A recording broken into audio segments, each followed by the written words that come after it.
Kalau Allah itu Esa dan mutlak tunggal, lalu kenapa dalam Al-Quran terkadang Allah menyebut dirinya dengan sebutan kata kami, bukan dengan kata aku?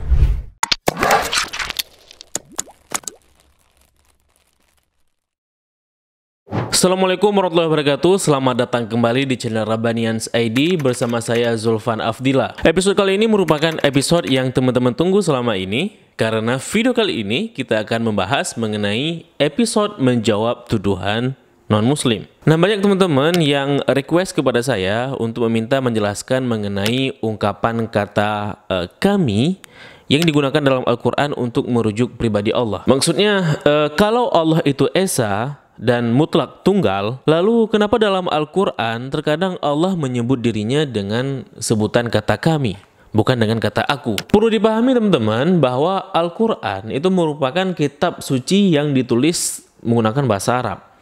Sehingga untuk mengukur kebahasaan Al-Quran harus merujuk kepada ilmu tata bahasa Arab itu sendiri. Jadi tidak bisa mengukur kebahasaan Al-Quran yang notabene-nya menggunakan bahasa Arab dengan patron tata bahasa Indonesia, karena pasti tidak akan nyambung, kan begitu? Karena kompleksnya tata bahasa Arab ini kemudian berdampak pada terjemahan Al-Quran dalam bahasa Indonesia. Contohnya nih teman-teman, misalnya kata hujan dalam Al-Quran itu memiliki dua kosakata, yakni mataron dan ghaithun. Nah, kedua kata ini memiliki spesifikasi yang berbeda. Maksudnya, hujan dalam kata matarun itu berbeda dengan makna hujan dalam kata ghaithun yang ada dalam Al-Quran. Nah, kata ghaithun itu adalah hujan dalam makna hujan yang memberikan keberkahan. Sedangkan kalau Al-Quran menggunakan kata matarun untuk menyebutkan hujan, maka hujan yang dimaksud adalah hujan yang mengandung azab. Nah, kata ghaithun dan matarun dalam terjemahan kita itu langsung saja diterjemahkan sebagai hujan. Nah, sedangkan orang-orang Arab ketika bertemu ayat ini, mereka langsung paham bahwa kedua kosakata ini memiliki spesifikasi yang berbeda. Ketidakmampuan bahasa Indonesia untuk menerjemahkan kosakata Arab inilah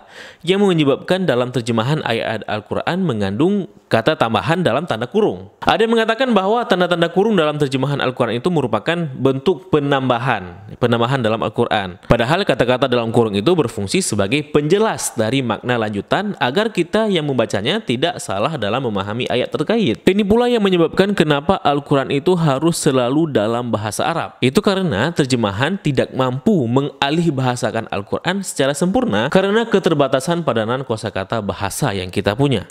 Oke, kembali lagi ke topik. Nah, mengenai kenapa terkadang Allah menggunakan kata kami untuk menyebut dirinya, sebenarnya sudah banyak dijawab oleh para ustadz seperti Ahmad Dedat, Zakir Naik, Ustadz Hadi Hidayat, Ustadz Khalid, Ustadz Abdul Somad, Ustadz Firanda, dan lain sebagainya. Begitu pula di internet sudah banyak ulasan mengenai topik yang seperti ini. Nah, berhubung teman-teman meminta kepada saya, serta pula untuk memuaskan hati kita ya, kita akan membahas topik ini lebih dalam lagi serta kita bandingkan dengan budaya dan agama lain. Namun seperti biasa, sebelum kita masuk ke inti pembahasannya, buat kalian yang menyukai pembahasan apologetik Islam atau menjawab syubhat-syubhat yang ditujukan kepada Islam, atau iman kita yang sedang bimbang karena pengaruh syubhat-syubhat tersebut, langsung saja klik tombol subscribe serta tombol lonceng untuk mendapatkan updatean video terbaru dengan topik terkait. Adapun kalau kamu tidak yakin video dari channel ini dapat menggugah wawasan teman-teman, kalian dapat menahan dahulu untuk menekan tombolnya hingga kalian menonton video ini hingga usai. Oke, sebelumnya teman-teman perlu pahami bahwa kata ganti orang atau promina persona dalam bahasa Arab disebut dengan istilah dhamir.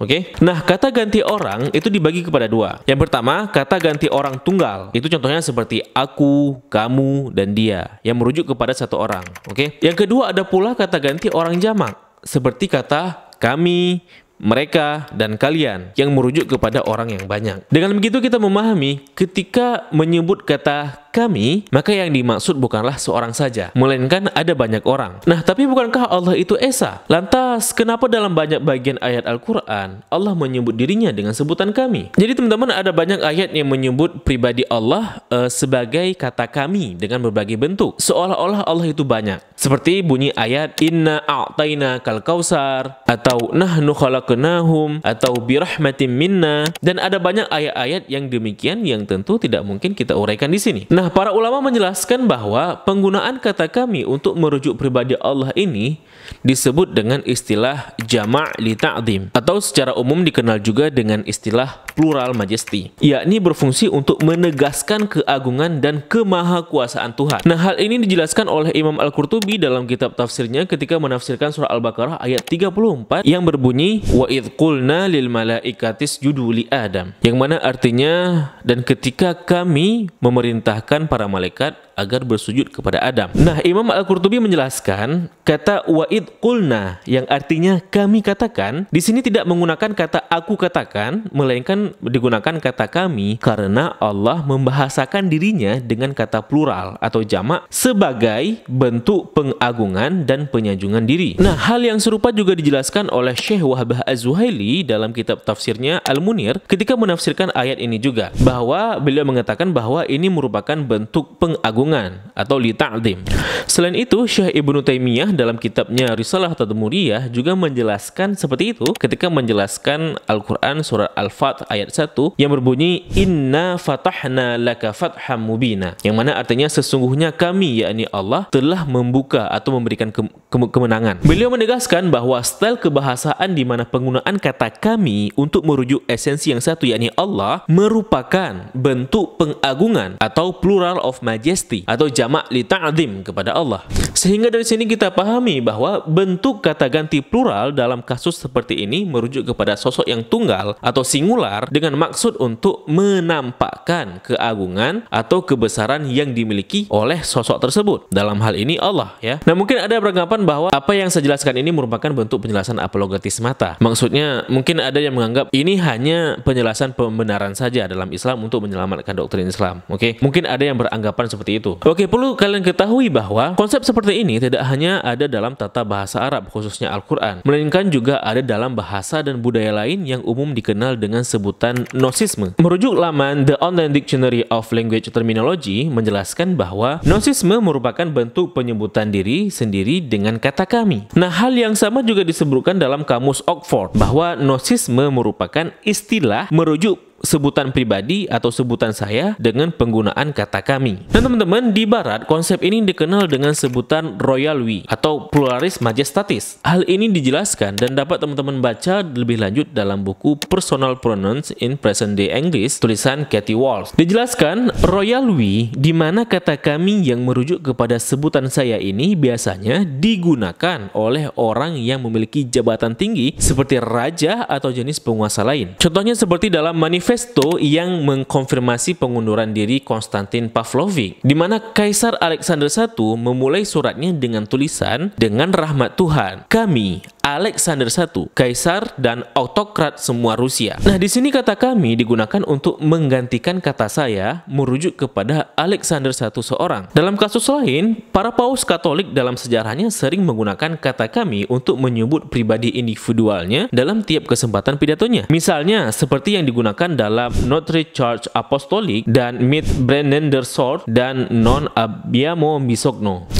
Dan teman-teman, dalam tradisi Yahudi, plural majesty ini juga ada dalam kitab Taurat mereka. Contohnya seperti yang disebutkan dalam awal kitab mereka, tepatnya dalam Barashit pasal 1 ayat 1 yang berbunyi Barashit bara Elohim et ha shamayim we et aharet, yang artinya pada mulanya Tuhan menciptakan langit dan bumi. Nah, kata Tuhan di sini ditulis dengan kata Elohim, di mana sebenarnya berasal dari kata Eloh. Ya, kalau dalam bahasa Arab disebut dengan ilah. Ketika kata Eloh ditambah sufiks im di ujungnya menjadi Elohim, maka kata ini menjadi plural atau jamak. Karena dalam tata bahasa Ibrani, apabila ada penambahan im, penambahan sufiks im, maka katanya berubah dari tunggal ke jamak. Nah, perlu dipahami bahwa dalam teologi agama Yahudi, mereka sangat mempertahankan konsep keesaan Tuhan atau monoteistik. Sehingga walaupun kata Elohim di sini dalam bentuk jamak, bukan berarti bagi Yahudi memahami bahwa Tuhan itu banyak. Oleh karenanya, mereka juga memahami ini merupakan bentuk jamak keagungan atau plural majestic. Hal ini sebagaimana yang dikemukakan oleh Rabbi Sadia Gaon. Nah, menurut Sadia Gaon, bentuk jamak dalam ayat Torah yang kita bacakan tadi itu tidak menyiratkan pluralitas atau kejamaan dari pihak Sang Pencipta, tetapi lebih menekankan kepada keagungan dengan cara yang khas dari bahasa Ibrani. Bahkan pun saat Tuhan mengatakan dalam Taurat, mari kita buat, nah ekspresi ini tidak sama sekali bermaksud jamak atau plural seperti itu. Wilhelm Gesenius dalam bukunya Gesenius Hebrew Grammar pada halaman 399 memahami bahwa kata Elohim ini merupakan bentuk plural majesti. Alasannya adalah bahwa setiap kata Elohim yang jamak selanjutnya akan selalu disandingkan dengan kata yang bersifat tunggal. Sehingga walau terlihat Elohim ini berbentuk jamak, namun hakikatnya tunggal kalau yang dimaksud adalah Tuhannya Bani Israel. Perlu digarisbawahi bahwa kata Elohim dalam Alkitab tidak melulu sebutan kepada Tuhan, akan tetapi bisa juga digunakan untuk menyebut malaikat maupun hakim, dan tentunya dengan pemahaman yang berbeda pula. Namun teman-teman, hal ini memiliki pandangan yang berbeda dalam kekristenan. Banyak ahli teologi Kristen seperti Agustinus dari Hippo melihat bentukan Elohim ini yang sedemikian rupa sebagai dukungan terhadap tafsiran mereka untuk membela doktrin Tritunggal dalam ajaran kekristenan. Oleh karenanya tidak heran karena landasan pola pandang Agustinus dari Hippo ini membuat para misionaris begitu percaya diri mengklaim bahwa kata kami kepada Allah dalam Al-Quran ini sebagai bukti dukungan atas doktrin ajaran Tritunggal mereka. Walaupun faktanya setelah kita urai klaim mereka terbantahkan. Nah teman-teman, di sini saya tidak mencoba menyalahkan pola pandang perspektif Kristen ini karena bukan kapasitas saya ya. Tetapi setidaknya kita pahami di sini bahwa perspektif Yahudi dan Islam, di mana kita sama-sama memahami bahwa ketika Tuhan menyebut dirinya kami, bukan berarti ia memiliki pribadi yang lebih dari satu, melainkan hanya untuk menegaskan keagungan yang dimiliki oleh dirinya tersebut. Nah, bentuk praktis lain tentang penggunaan konsep begini dalam bahasa Arab adalah seperti ucapan salam. Kita bahkan cenderung mengucap Assalamualaikum kepada seseorang, ya, yang berarti salam sejahtera kepada kalian, bukan kepada kamu, melainkan kepada kalian, padahal yang kita tuju adalah satu orang, seperti itu. Apakah ini salah? Tidak, karena hal ini merupakan bentuk penghormatan yang ditujukan kepada lawan bicaranya. Begitu pula terkadang orang-orang Arab, bahkan kita sekalipun, menyebut diri kita dengan sebutan kami dibandingkan dengan sebutan saya. Dengan tujuan apa? Dengan tujuan agar sopan santun, seperti itu. Begitu pula saat pejabat pemerintahan berpidato umumnya menggunakan kata kami saat merujuk individu dirinya. Dan ini sudah umum dalam kehidupan kita. Oleh karenanya di sini kita dapat simpulkan bahwa penyebutan kami kepada Allah dalam Al-Quran itu sebagai bentuk pengagungan dirinya yang maha kuasa yang disebut dengan istilah plural majesti atau jamak li ta'zim dalam bahasa Arab, dan bukan merujuk kepada pribadi Tuhan yang banyak, seperti itu.